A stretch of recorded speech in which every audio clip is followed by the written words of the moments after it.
નમસ્કાર મિત્રો, ધોરણ 10 વિષય ગુજરાતી શરણાઈના સૂર પાઠનું નામ છે, જેના લેખક છે ચુનીલાલ મડિયા. તેમનો જન્મ છે તારીખ 12/8/1922, अवसान 9/12/1968, यानी जन्म तारीख 12/8/1922 और मृत्यु है 9/12/1968. ચુનીલાલ કાળીદાસ મડિયાનો જન્મ રાજકોટ જિલ્લાના ધોરાજીમાં થયો હતો. તેઓ વાર્તાકાર, નવલકથાકાર અને નાટ્યકાર તરીકે પ્રસિદ્ધ છે. ગુંગવાતા પૂર, શરણાઈના સૂર, પદ્મજા, ચંપો અને કેળ, તેજ અને તિમિર તેમના વાર્તા સંગ્રહો છે. વ્યાધનો વારસ, વેડા વેડાની છાયડી, લીલુડી ધરતી ભાગ 1 અને 2, ઇન્દ્રધનુષનો 8મો રંગ એમની મહત્વની નવલકથાઓ છે. રંગદા, વિષમોચન, રક્ત તિલક અને એકાંકી સંગ્રહો છે.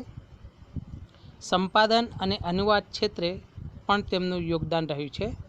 તેમને રણજીતરાવ સુવર્ણચંદ્રક પણ પ્રાપ્ત થયો છે.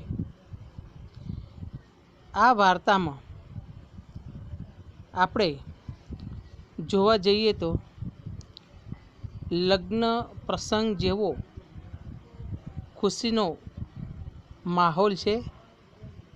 ત્યાં જ રમજુ મીરને પોતાની વહાલ સોઈ વાત્સલ્ય ભાવ ઉત્પન્ન કરતી તેમની પુત્રી અચાનક યાદ આવી જતા આખું વાતાવરણ ગમગીનમાં ફેરવાઈ જાય છે. તે તેનો મુખ્ય હાર્દ કહેવામાં આવ્યો છે. હવે જોઈએ તો શરણાઈના સૂર પાઠનું નામ છે. ચુનીલાલ મડિયા જેના લેખક છે. ટૂંકી વાર્તા પ્રકાર છે. શરણાઈના સૂરમાંથી લેવાયેલ છે. હવે પાત્ર જોઈએ તો રમજુ મીર આ પાઠનું મુખ્ય પાત્ર છે. તે શરણાઈ વાદક પણ છે. શકીના રમજી મીરની પુત્રી છે. ગૌરી એ ભૂધર મોરાઈની પુત્રી છે. ગૌરીનું લગ્ન છે અને ગૌરીના લગ્નમાં રમજુ મીર શરણાઈ વગાડવા માટે પધારેલો છે. તેને બોલાવવામાં આવેલો છે અને તે શરણાઈ વગાડે છે. ભૂધર મોરાઈ એક પાત્ર છે, જેને ગૌરીના પિતા છે. તળસી વેવાઈ લગ્ન કરવા જે આવનાર ગગો છે તેના પિતા છે. બીજું એક પાત્ર મેઘો ઢોલી, યાની ઢોલ વગાડનાર, જાનૈયાઓ અને હોરાજી કિશન લાઇટવાળો. આ પાઠમાં વિદુર જીવનની એકલતા અને પિતૃ વાત્સલ્ય ભક્તિનો મહિમા બતાવવામાં આવેલો છે. આ પાઠની અંદર રમજુ મીરને બે વસ્તુ જોડે દિલ લાગી ગઈ હતી, જે છે એક તો તેને વંશ પરંપરાગત મળેલી શરણાઈ અને બીજું પોતાની પત્નીની યાદમાં મળેલી તેમની પુત્રી. કેમ કે તે માત્ર 2 વર્ષની જ હતી અને તેની માતા તેને છોડીને ચાલી ગયા હતા. આથી રમજુ મીરને પિતાના પ્રેમની સાથે સાથે માતાનો પ્રેમ પણ તેમને આપવાનો હતો. રમજુ મીર ભૂધર મોરાઈની દીકરી ગૌરીના લગ્નમાં જાય છે અને શરણાઈ વગાડે છે. ત્યાં તેને પોતાની દીકરી યાદ આવી જાય છે અને આખું વાતાવરણ કેવું પલટાઈ જાય છે તે વાત અહીં બતાવવામાં આવેલી છે. આપણે જોઈશું કે કેવી રીતે વાર્તાની શરૂઆત થઈ છે અને કરુણ બની રહી છે. હવે પાઠ સાથે આપણે સમજૂતી જોઈશું. માંડવો વધાવાઈ ગયો, ગોત્રીજ પાસે પગે લાગણું પતી ગયું, ઘરને ટોડલે વરઘોડિયા કંકુના થાપા પાડી દીધા, જાનને શીખ દેવાઈ ગઈ, ધર્માદાના લાગલારા ચૂકવાઈ ગયા, વેવાઈઓ એકબીજાને વહાલપૂર્વક ભેટી લીધા, રમણ દીવડો પેટવાઈ ગયો, વર કન્યા મફાળા ગાળામાં ગોઠવાઈ ગયા, સામેથી આવતી પણિયારીના શુભ સુકન સાંપડી ગયા. यानी लग्न जो मंडप है वो सब काम ख़त्म हो गया है. जो गोत्री यानी अपना जो कुल देवता है, जो कुल देवताने पगे लागी અને ટોડલે એટલે કે આપણા ઘરની આગળનો જે ભાગ હોય છે ત્યાં કંકુના થાપા પણ પાડી દે છે. यानी बाराती लोग जो आए हैं उनको सीख भी दे दी है कि देखो मेरी फूल जैसी लड़की है, मेरी फूल जैसी लड़की मुरझा नहीं जानी चाहिए और बहुत अच्छी तरह से आप रखना. जो धर्मादा मतलब जो धर्म करने वाले लोग हैं वो भी पैसे दे दिए गए हैं. एक दूसरे से समधी जो है वो एक दूसरे से बहुत प्यार से एक दूसरे से गले मिले हैं. यानी दिया जला दिया. वर वधु मफाड़ा गाड़ा मतलब जो वहेल बोलते हैं बैलगाड़ी, उनके अंदर बैठ गए हैं. सामने से 8-9-10 साल की लड़की को पनिहारी जिनको बोला जाता है, पानी भरीने आवनार स्त्री, उनके शुभ सुकन दे दिए गए हैं. सुकन का विरोधी शब्द अपसुकन. અને ગાડાનું પૈડું સિંચાયું मतलब बैलगाड़ी अब चलने लगी. અને ડોસર રમજુ મીરે શરણાઈના સૂર છેડ્યા. ઢોલીએ ઢોલ પર દાંડી પાડી, સુહાગણોએ ગીત ઉપાડ્યું અને ગૌરીની જાન ઉગલી. यानी रमजू मीर ने अपने शरणाई के सूर वातावरण में छेड़ दिए हैं. उनके साथ देने वाला जो मेगा ढोली है वो भी ढम ढम ढम ऐसे अपने ढोल पर डांडी है वो डांडी बजाते हैं. और जो सुहागन मतलब सौभाग्यवती जो स्त्री है जो गौरी को विदा करने आई है और वह गीत गाती हुई जा रही है. ગામડા ગામની એ સાંકડી શેરીમાં કોઈના ઘરની પછી કોઈના કરા સાથે ધક્કો અપડાવતું ગાડું માંડ કરીને શેરીને સસવા નીકળ્યું. ત્યાં તો મીરની શરણાઈ સાંભળી આજુબાજુના બૈરા વરરાજાને જોવા એકઠા થઈ ગયા હતા. લાજના લાંબા ઘૂંટામાં જોઈ શકાય એટલું ઝીણી નજરે જોઈને તેઓ કહેતા, આ ભૂધર મોરાઈનો જમાય. यानी गांव है, गांव के अंदर तो छोटी छोटी गलियां होती है और घर की पछित मतलब घर की जो दीवार होती है वो नज़दीक ही होती है. इसलिए बैलगाड़ी निकलना थोड़ी कठिनाई हो रही है. इधर उधर ऐसे धक्के लगते आगे बैलगाड़ी गली में से सीधी निकल रही है. रमजू मीर की जब शरणाई का सूर निकला तब चारों तरफ से जो औरत लोग थी वो वरराजा को देखने के लिए इकट्ठे हो गए. अभी की सिचुएशन नहीं है, अभी तो सबसे पहले फ़ोटो देख लेते हैं, एक दूसरे से मिल लेते हैं, शादी नहीं करते उससे पहले सब जान लेते हैं. लेकिन पहले तो जब शादी होती थी उसी दिन पता चलता था कि ये वरराजा कैसा है, उनका चेहरा कैसा है. इसीलिए लंबे घूंघट में से जरा घूंघट उठा के औरत जो है वो छोटी तिरछी नज़र से भूधर मोराई का जो जमाई है मतलब तड़सी वेवाई का बेटा है गगा, उनको देखते हैं. गौरीनो वर हाथમાં તલવાર લઈને બેઠો છે. નાક ઉપર નિયમ મુજબ મેગા ડોલી દાદ લેવા આડો ફરીને ઊભો થતો હતો. રમજુએ પણ શ્વાસ ઘૂંટીને શરણાઈ દબાવી. कन्या पक्षी स्त्रियों गीत उपाड़ी. यानी सब लोग बोलने लगे, देखो गौरी का वर कैसे हाथ में तलवार लेके बैठा हुआ है नाका ऊपर मतलब गांव के जो मेन जहाँ गली के जो पॉइंट होता है वहाँ मेगा ढोली जो है वो दाद लेने के लिए, दाद मीन्स जो ढोल बजाते हैं और पैसा देते हैं उनको बोला जाता है दाद, दान में आपेली रकम। ऐसे आड़ा हो जाता है, वो खड़ा हो जाता है। रमजू मीर भी सहनाई में श्वास रोक के एक अजीब सी आवाज़ निकलता है। उसी में साथ मिलाने के लिए कन्या पक्ष की स्त्री है वो भी गाना गाती है कि आदस पीपड़ो आदस दादा ना खेतर, मतलब ये 10 पीपल के पेड़ 10 दादा के खेत। अब वर पक्षनी जानड़ियों पण सामू गीत माड़ी, मतलब जो वर पक्ष से और से जो जानड़िया यानी बाराती जो लोग औरत आई होगी उन्होंने भी गीत गाना शुरू किया कि खोलो गौरी बाई गुमटो जुओ सासरियाना रूप, एक राणो ने बीजो राजियो त्रीजो दलीनो दीवान। मतलब वो भी अपनी बड़ाई खोलते हुए कहते हैं कि हे कुंवरबार, आप अपना गुमटा उठा के तो देखो आपके ससुर वाले जो लोग आए हुए हैं वो कैसे है।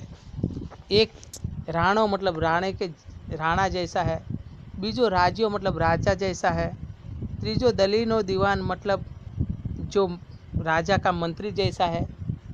ગીતોના સુરવેદક હતા કે શરણાઈના એ નક્કી કરવું શ્રોતાઓ માટે મુશ્કેલ બની ગયું હતું। यानी गीत के जो आवाज़ थी वही बहुत रोचक थी, या जो सहनाई में से जो आवाज़ निकलती थी रमजू मीर की वही रोचक थी। उनको तय करना श्रोता मतलब सुनने वाला, उनका विरोधी शब्द वक्ता मतलब बोलने वाला, श्रोता को मुश्किल हो रहा था। मेरे શરણાઈની તો એવી રમઝટ જમાવી હતી કે વરના બાપ પણ તેને રસાસ્વાદમાં દાદ આપવાનું વિસરી ગયા। પરિણામે ગીતો અને ડોલ શરણાઈનો સારી વાર સુધી તાસીરો જ બોલી રહ્યો। આખરે જ્યારે વરના બાપનો હાથ કોથળીમાં ગયો ને રમજૂના હાથમાં પાવલી પડી, તેને પીઠ ફેરવીને જાન આગળ ચલાવી। अब रमजू मीर की शहनाई इतनी मनमोहक बज रही थी कि वर का जो फादर जो है वो भी उसके रसास्वाद के अंदर लीन हो गए थे। वो भी जो उनको दाद मतलब पैसा देना था वो भी वो विसरू मतलब भूल गए थे। लेकिन गीत और ढोल सहनाई बहुत समय तक उनकी जो आवाज़ है वो आवाज़ वातावरण में फैल रही थी है। जब वरराजा के बाप जो पिताश्री है उनका हाथ जो जहाँ पैसा रखा था उस पैसे की कोथड़ी में गया और उसमें से पावलू मतलब 25 पैसा निकाल के जब उनको दिया, तब जो बारात है वो बारात आगे बढ़ती है। रमजूनी शरणाई आखी बजारने जगाड़ी दीधी थी। कामठा व्यापारीओ हजार काम पड़तो मेलीने उगलती झानने अवलोकवा दुकानों ने उम्रे आवी उभा हता। मतलब रमजू मीर ने पूरा बाजार है वो जागृत कर दिया था। कामडा मतलब काम वाले, बहुत काम, हजार काम वाले व्यापारी जो है वो भी अपना अपना काम छोड़ के जो उगलती जान मतलब बारात जा रही थी अवलोकवा मतलब देखने के लिए दुकान के जो मेन उम्र मतलब चौखट पर आके खड़े हो गए थे। आखू सर्कस अत्यारे जाज्जल्यमान रंगों वडे सोहातुं हतुं। जाज्जल्यवान मतलब दैदीप्यवान सुंदर, यानी पूरा जो सर्कस है वो सर्कस नए रंग में दिखता था। मोखरे रमजूना माथा पर लाल मद्रासी फेटानी लीर उड़ती थी। सबसे पहले जो आगे व्यक्ति जो था वो रमजू मीर था और उन्होंने मद्रासी फेटा पहना हुआ था और वो लाल कलर के जो लीर मतलब जो पीछे के जो लटकते हुए जो कपड़ा होता है उनको बोला जाता है लीर उड़ रहे थे। मेगा डोली ये लीला रंगनु माथा बांधनु माधु हतुं और मेगा डोली जो था वो मेगा डोली ने हरा कलर का, लीला यानी हरा कलर का फेटा यानी जो फेटे थे वो बांध दिया था। જાનૈયાએ વ્યવહારવાળાઓ તરફથી કંકુના થાપા મારવામાં આવેલા, તેથી આખો સમૂહ લાલ ભડક લાગતો હતો। और बाराती के पक्ष से जब हम जानते हैं न कि कोई भी शुभ काम करते हैं तो गुलाल डाला जाता है, इसीलिए उन लोगों को भी ये कुमकुम अपने कपड़े पर डाल दिया गया था, उनके बाल पर डाल दिया था, इसलिए पूरा समूह जो था वो एकदम रेड कलर का लगता था। हीर भरतना चूल ने सिंगડીઓ વડે શણગારેલા બળદો તો સાવ જુદા જ તરી આવતા હતા।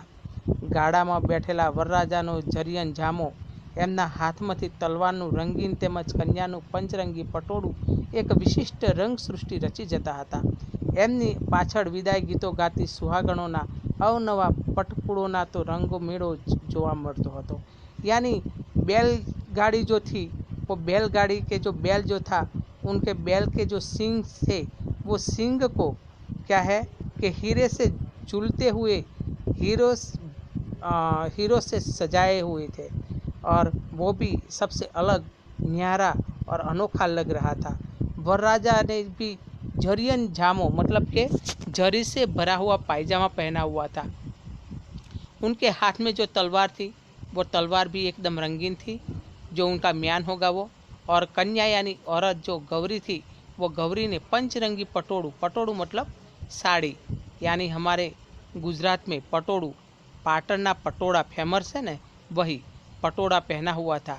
यानी पूरी सृष्टि जो थी वो अलग अलग रंग बेरंगी लगती थी। और पीछे विदाई गीत गाती हुई सुहागन अवनवा अलग अलग कलर के कपड़े पहन के आए हुए थे, तो पूरा रंग मेला जैसा लग रहा था।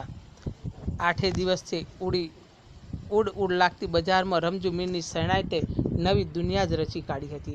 एवा सूરની मोहिनी एवी हती कि सांभळनारने मस्त बनावी मूकी दे। एनी असर कान वाटे सीधे हृदय पर चोट मारे एवी ए परितोषनो नशो सीधो मगज में पहुँचे।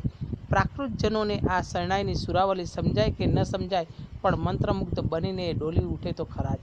यानी 8 दिन से ये शादी की जो तैयारी चल रही होगी, लेकिन आज रमजू मीर की जब शहनाई बजी तब ऐसा लगता है कि एक नई दुनिया सामने आ गई है।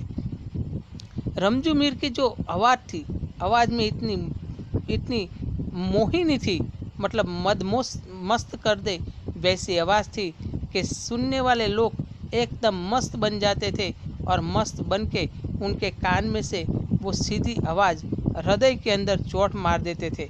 ऐसा लगता था कि पारितोषिक का नशा उनके दिमाग तक पहुंच गया है। पारितोष ये इंद्र के बगीचा का एक फूल है, सिर्फ जिसमें इंद्र के बगीचे में ही ये फूल मिलता था और पौधा मिलता था। अभी ये पृथ्वी पर मिल रहा है, और ये इंद्र का प्रिय पारितोष का फूल है, यानी उसमें से सुगंध निकलती है। यानी प्राकृतजनों शरणाईनी सुरावली समझाए कि न समझाए, पर मंत्र मुक्त कर देती। यानी हमारे जैसे जो लोग हैं वो लोगों को ये जो शहनाई की आवाज़ जो है वो कैसी है वो समझ में आए या न आए, लेकिन वो हम क्या है कि डोल उठते थे, मंत्रमुग्ध हो जाते थे। जिस तरह से हम कोई पॉप म्यूजिक या कोई म्यूजिक सुनते हैं, उनकी आवाज़ क्या है, उसमें क्या शब्द बोला जाता है वो हमें मालूम होता नहीं है, फिर भी हम क्या करने लगते हैं, उसमें डोलने लगते हैं। ऐसे सब लोगों को डोलित हो उठते थे। भर बजारे चौगान में उभेलो रमजूए अडाणो उपाड़्यो।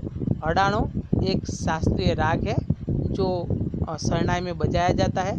यानी दोपहर के समय में भर बाजार में यानी बाजार के बीच रमजूमीर ने अडाणा नाम का जो आवाज़ है, सुर निकालता है, उन्माद भरी तरह बंधारण भाग्य कोई लोगों ने समझता। मतलब पागलपन का ये जो बंधारण है, किसी को पता चलता किसी को नहीं चलता, छतां एमना आनंद अने उछरंग तोफान अने मस्ती सौ श्रोता माणी रह्या था।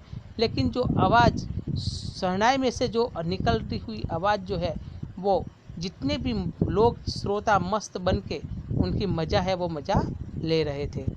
एमनी आँखों सामे तो वाते वात में छणका करती, आँख में अगन तणखा वेरती, खोटे खोटा रूसणा लेती, वड़ी पाछी पतिना प्रेमेचारे दीजी जती, अजब नटखट नखराड़ी नवोटा रमी रही थी।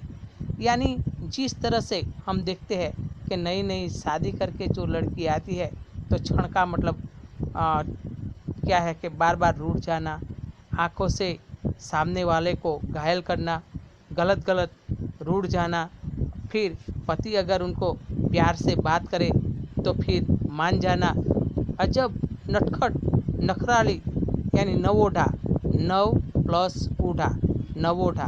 शब्द समूह के लिए एक शब्द, नवी परણીને આવેલી સ્ત્રી यानी नवोढ़ा ખેલ રહી थी। અભણ રમજુ ડોસો પાસે શબ્દ ન હતા, કેવળ સૂર હતા અને એમની સૂર વડે જ આખી સૃષ્ટિ ખડી કરી જતો હતો। નમતે બપોરે ઊભી બજારે સાવ શુષ્ક વાતાવરણમાં પણ સાસરીએ સોળથી પતિ મિલનનો ઉત્સવ પરિણીતાનું કલ્પના ચિત્ર શ્રોતાની આંખ સામે તરી રહ્યું હતું। એ મેલા ગેલા માણસ જે સાધ્ય करेली सूर शक्ति की बलिहारी थी। यानी रमजू मीर ने अपनी सहनाई से ऐसा वातावरण दोपहर के सूखे वातावरण में इतना मस्त वातावरण बना दिया था कि ऐसा लगता था कि वो पति को मिलने के लिए उत्सुक है और अभी थोड़ी ही देर में वो अपने घर जाएगी, पति से मिलेगी। वो सिर्फ उनके सूर शक्ति से माध्यम से ही ये बात निकल रही थी। हर घड़िए વધારે ને વધારે ઘૂંટાતા છતાં અડાડાના સૂરમાં શ્રોતાઓ કરતાં વધારે રમજુ મીર પોતાને રમવા લાગતો હતો। यानी हर घड़ी बार बार ज़्यादा से ज़्यादा जो कोई उनका रसास्वाद ले रहा है तो सिर्फ रमजू मीर था। रममाण, रममाण मतलब एक चित्त हो जाना, एक ध्यान हो जाना।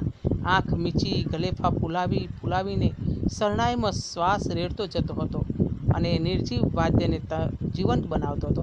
मतलब अपने जो गलेफा यानी जो गाल है वो फुला के श्वास को रोक के ये निर्जीव जो शरणाई थी, उनका विरोधी शब्द सजीव, निर्जीव जो शरणाई थी वो शरणाई को जीवंत बनाता था।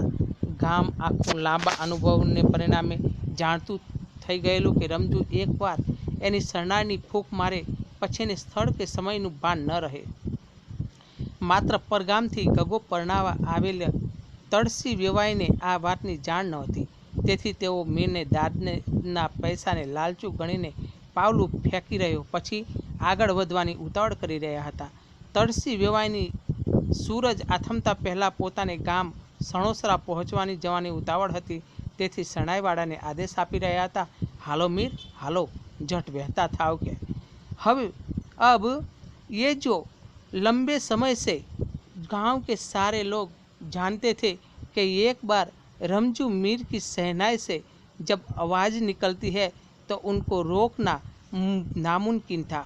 उनकी आवाज़ में इतनी ताकत थी कि लोगों को वो मंत्रमुग्ध कर देते थे।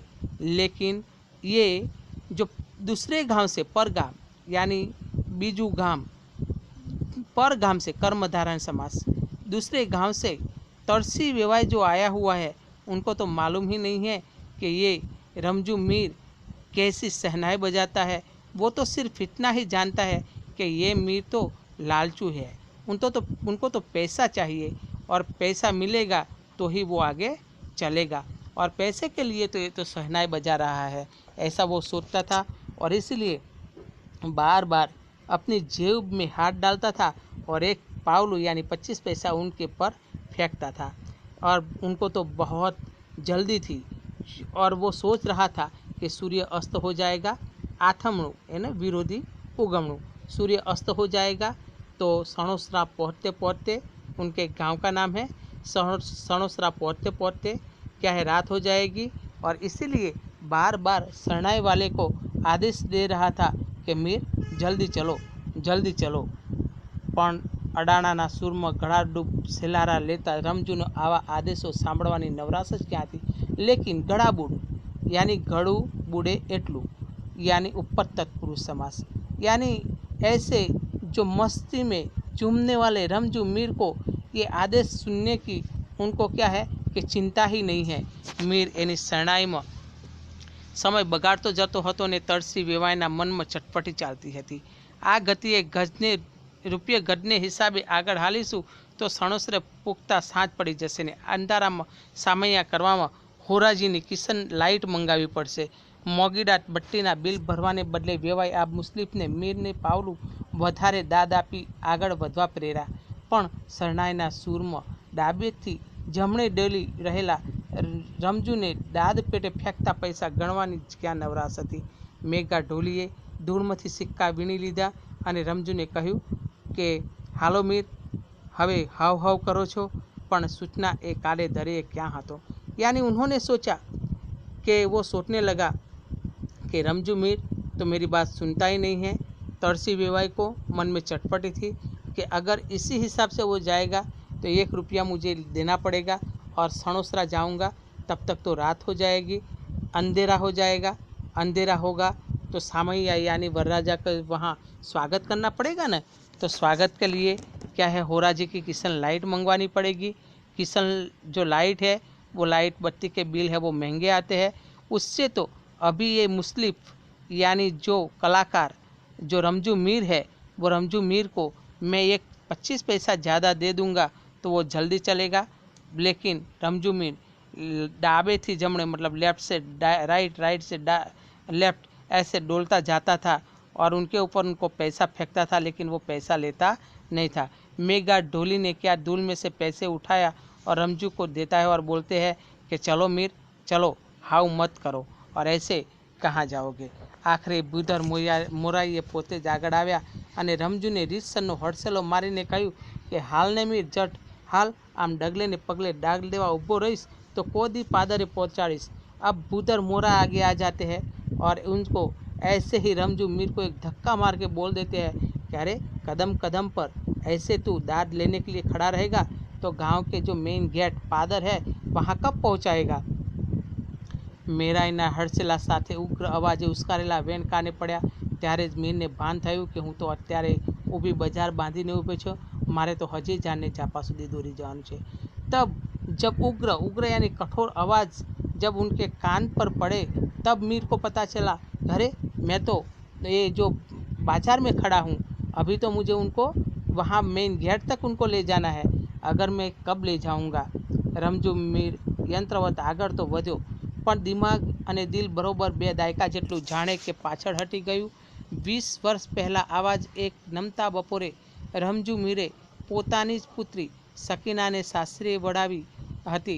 હૃદયમાં ઊંડે ઊંડું ખૂપેલું દર્દ સળવળે ને જેવો વેદનાનો ચિત્કાર નીકળે તેવો મૂકો ચિત્કાર આજુના સ્મરણમાં સળવળતે મીરને ઉઠ્યો। अब यंत्रवत वो आगे बढ़ रहा है, उनका दिल और दिमाग जो है वो कम से कम 2 दायका मतलब 20 साल पीछे चला जाता है। 20 साल पहले उनको ऐसे ही दोपहर का समय था। उन्होंने अपनी बेटी सकीना को खुद ससुराल भेजते हैं और उनका जो हृदय के अंदर जो दर्द था, अचानक वो दर्द एक वेदना की चित्कार आवाज़ लेके एक आ जाता है और अचानक क्या है, हृदय के अंदर उनके मन के अंदर पुरानी जो यादें है वो पुरानी यादें जागृत हो जाती है અને આપોઆપ એની શરણાઈના सूर बदला गया। और जो वो अडाना सुर में गाता था, अडाना सुर में से उनकी सहनाई जो है वो सहनाई की जो आवाज़ है वो आवाज़ के सुर बदल जाता है।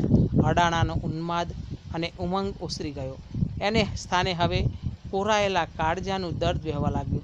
એકાએક પલ ગયેલો આ તાન પલટો શ્રોતા સમજી ન શક્યા, પણ આ નવા સૂરની અરસામાં આવતા એમને વાર ન લાગી। આકાશમાં પૂર્ણેન્દુ પ્રકાશો હોય, પૃથ્વી પર સ્નિગ્ધતળ કૌમુદી રેલાતી હોય અને એકાએક કાળી વાદળી આવી ચડતા ચોકદરમ ધિક્કાર ઓળા ઉતરી રહે, આખા વાતાવરણમાં એક ઉદાસી ફેલાઈ જાય છે। એવી અસર અત્યારે ઉગલતી જાનમાં વર્તાઈ રહી। ઘડીવાર એમના આનંદમાં ગુલતાન એવા જાનૈયાઓએ સાવ મોગા થઈ ગયા। ગીત ગાતી સુહાગણે પણ જાણે કે સેનાની અસર તળે કરુણ ગીત ગાવા માંડ્યા હતા। यानी अचानक आवाज़ जो है वो उन्माद पागलपन की आवाज़ जो है वो पागलपन की आवाज़ याद आ जाती है। उन जो अडाना सुर क्या है ख़त्म हो जाता है, ओसरी जाओ मतलब ख़त्म हो जाना। उनके बदले में उनके हृदय के अंदर एक वेदना सा, एक दर्द सा, एक अजनबी अपना दर्द छलक गया है। लेकिन जो श्रोता सुनने वाले इस जो आवाज़ चेंज हुई है शहनाई की, वो तो समझ में आए या नहीं आए, लेकिन ये असर थी वो सबको लग रही थी। जिस तरह से आसमान में पूर्ण चंद्र प्रकाशित होता है और उनके जो किरणें पृथ्वी पर फैल जाती है और अचानक आसमान के अंदर काले बादल आ जाते हैं, तब नीचे उनके जो किरणें हैं वो दिखती नहीं है, लेकिन फिर भी क्या है कि उदासी रहती है। ऐसे सब लोगों को उदास चेहरा हो गया। अब बारात है वो बारात धीरे धीरे आगे बढ़ रही है। बाराती लोग एकदम मूंगे चुप हो गए हैं। यहाँ से विदाई जो अंतिम क्षण पर सुहागन गीत गाती है और करुण आवाज़ में उन्होंने गीत गाना शुरू किया कि आछला कंकु ढोड़ो रे लाड़ी, आछली मियड़ कड़ावू, तारा बापना चुपड़ा मेलो लाड़ी, तड़सी नी मेड़ियों बताओ। मतलब अब अपने यहाँ की सारी बातें आप हे प्यारे गौरी छोड़ दो और अब तुम्हारे बाप की जो छोटा घर था उनको छोड़ो और तड़सी मतलब तुम्हारे पति के मतलब तुम्हारे ससुर का जो घर है बड़ा, उनको मैं दिखाने जा रही हूँ। ऐसा उन्होंने यहाँ बात बताई। दोस्तों अब नेक्स्ट में देखेंगे